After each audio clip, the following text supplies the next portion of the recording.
female. So I will start off with the first card. The first card I get for the Virgo female is redemption.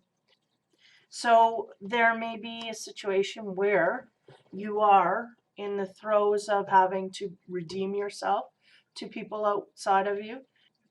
I feel a sense of sadness and disappointment within your own self. So it's almost like instead of letting someone else down, you let yourself down more. An example really is where we do something that may disappoint someone, but not to the degree that it disappoints us. That's what I'm picking up here. So a need to come back from that. And I don't think it comes from an outside source. I think we're more dealing with something that is inside of you. I think you're the one that has the bigger problem with it. I think whoever you had wronged or disappointed, I think they're somewhat okay or forgiven you, but you are not in the throes of forgiving yourself. So that's what I get here for the Virgo female. Overpowering energy anyway. The next card I get is gateways. Yeah, as I tune in, I see that there might have been some kind of a situation where you either had to speak your mind or speak outright, and again, being hard on yourself for it. But I feel like through the person that you're dealing with, there's some gateways opening here. Gateways are usually opportunities to learn higher lessons, right? That's the way I see them. It's an opportunity to step into something where you can advance yourself. And I think because of this disappointment, you're distracted from that. So we'll move on and see if you actually get that opportunity or you pass it by. The next card I get is unity. And we have, this here is like a fighting unity, right? So this may be also connected to the person that you have this issue with. Like I said, it's more an issue with yourself dealing with what you dealt with.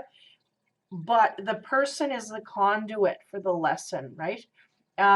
So the unity here, I feel like you should come together. You should try and resolve this. And I don't, like I say, on the other end of this argument, or I'm going to say argument just for simplicity's sake, but the other end of this discussion and argument is really a longing to connect. So if it's and I'm feeling it's more of a friendship, companionship, friendship circle type of situation. I'm feeling that they really, it's not bothering them. It's kind of just went over their head. It's okay. Not that they didn't understand it, but that it didn't matter to them as much as you're bringing yourself down for it. So you need to kind of get out of that, because there's more opportunities here within this friendship to advance forward. So we need to look at that. It's not like it's going to harm you if you overpower yourself with negative thoughts here, but you're just going to stop yourself from moving forward. So the next card I get is purpose. So this may have a connection to work. You may have a friend at work. It may be within something that you feel driven to do, that this person, I feel like they share that with you. They may share a similar interest, or they may be doing or going along the same path as you purpose-wise. So I feel like that is a connection with this person that you're having the conflict with. The next card I get is expansiveness. And it's funny because the unity and the gateways is in trine with the expansiveness. So it's kind of saying, we have to unite again here. And I feel like, again, not that there's resistance on any end to do that, but that more that the Virgo female is really preoccupied with the sadness of, or disappointment really, of what has transpired or what they did. So they kind of have to get out of that to be in the union again, to get along with expanding on more of these lessons and more of these movements forward. And then we end up at reduction. So the reduction is interesting, because a lot of times I see this as a signifier of having to kind of clean the slate friendship-wise. And what I'm getting is that This friendship is not quite on the way out yet. We haven't learned all we need to learn from this person, but beware that after your lessons are learned, you're going to have an inner awareness that, you know what, I have nothing left here. I have nothing left to learn from you, so I need to move forward. And I don't see this as being a harsh judgment. I just see it as something that you may resist letting go of, which may not help you. So the one side we have redemption, purpose, and reduction. So we're trying to redeem ourselves for the situation that happened. And there's a purpose here in this incident, right? In this situation, a lesson has come about for both of you. I mean, it's not just one-sided here. The other person is gaining just as much as you are.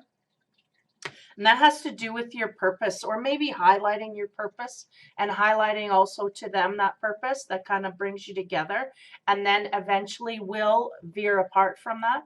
And I don't know if you're conflicted with the idea that maybe I need to let go of this person. And so I don't feel it's as heavy as that. I feel it's just a shunning of this person until you deal with things, and there's no judgment either way. In regards to do I stay friends or not.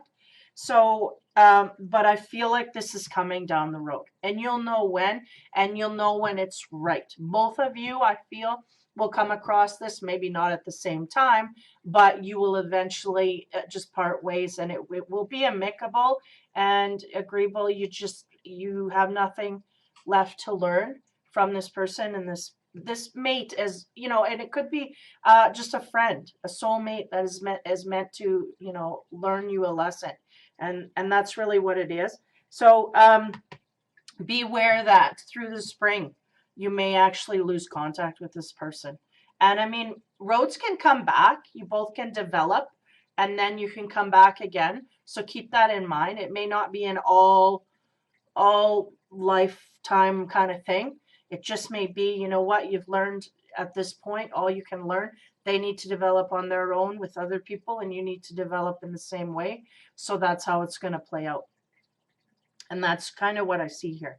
So now I pull 3 tarot cards to kind of expand on any situations. And the first card I get is the 6 of Wands. So the 6 of Wands is really like, you know, the victory dance. Now in this deck, it has a black setting. The horse is dressed in black. The wands are black.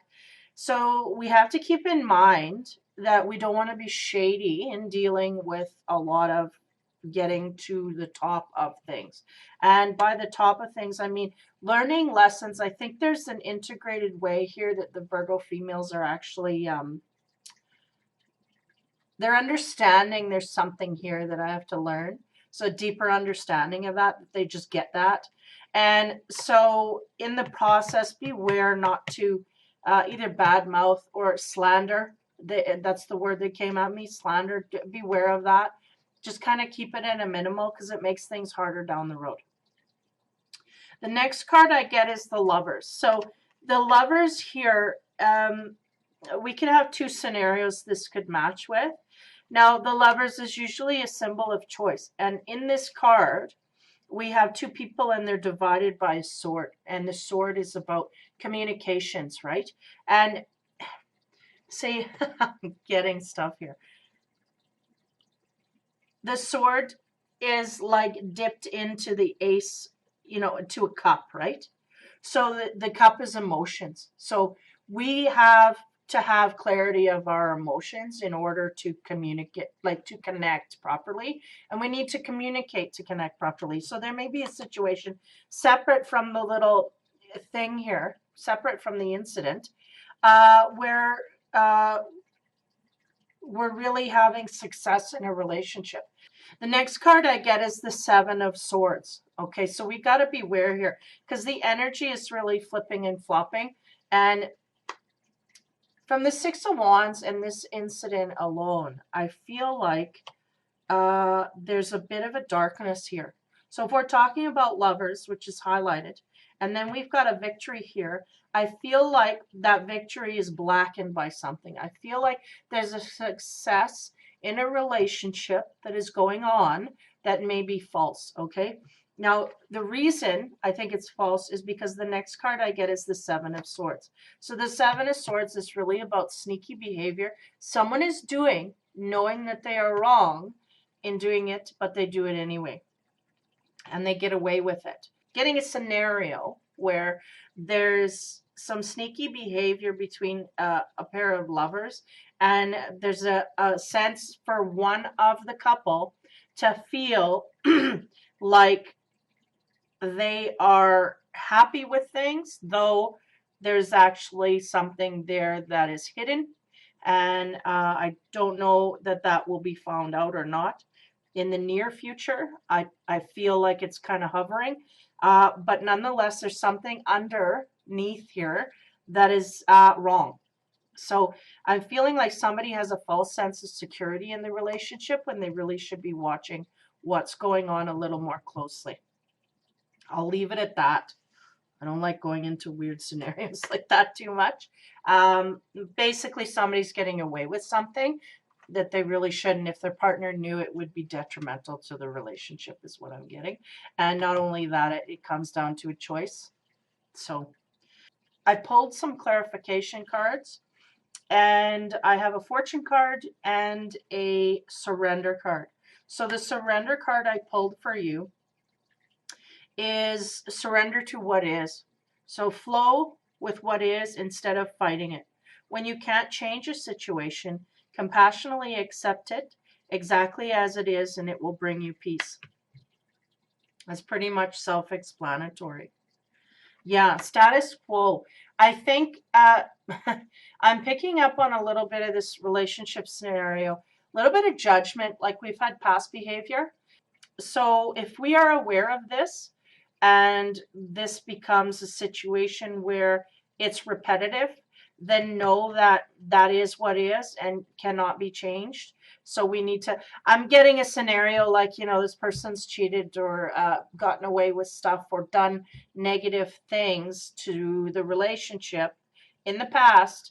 And it's kind of would be no shock if you heard about it again, but it's not good for progress, right? So you need to understand that this person is not going to change for you. They're going to change for themselves. And this is just the behavior that I'm getting. It's just the way that they are. So if you cannot accept that, you need to move on to someone who will give you what you can accept. And that's part of that. So sorry about that. The fortune card I get, have confidence during this time of great joy, renewal, and connection to spirit. So when I see this card, this is kind of a dragon. I'm getting kind of the same clarification fortune cards for most of the signs here. But what I'm getting to is renewal. So there's got to be a refreshment here of the energy. We're kind of stagnant, and especially I'm feeling in the relationship sector of these Virgo females, they have to look at what they want and connect to in a spiritual way to something that gives them peace, so that they can make more of a decision forward within that boundary of being at peace with your life. Because I feel like this relationship, even though it may be hectic and on the fly and someone there, we have to look a little deeper and see if that's exactly what you want for the rest of your life here. Now going over again here, feeling redeemed by some kind of a situation here between a friend, some kind of disappointment within yourself you have to come back from. Kind of bounce back from that a little quicker. Hopefully you will, because there's a lot more lessons here that need to be learned. And the quicker that you learn them, the more you advance and the better things happen. I mean, it's just betterment. So it's part of that process. And beware that the unity is there, but eventually it may fade. And your purpose is part of this expansion that is happening amongst you and this other person. So hopefully for the Virgo females that helps you. So this is the reading for the Virgo females for December of 17 into January, February, and March of 18. So hopefully that helps you out. So for those who celebrate Christmas, Merry Christmas, Happy New Year, all that stuff. Have a safe season.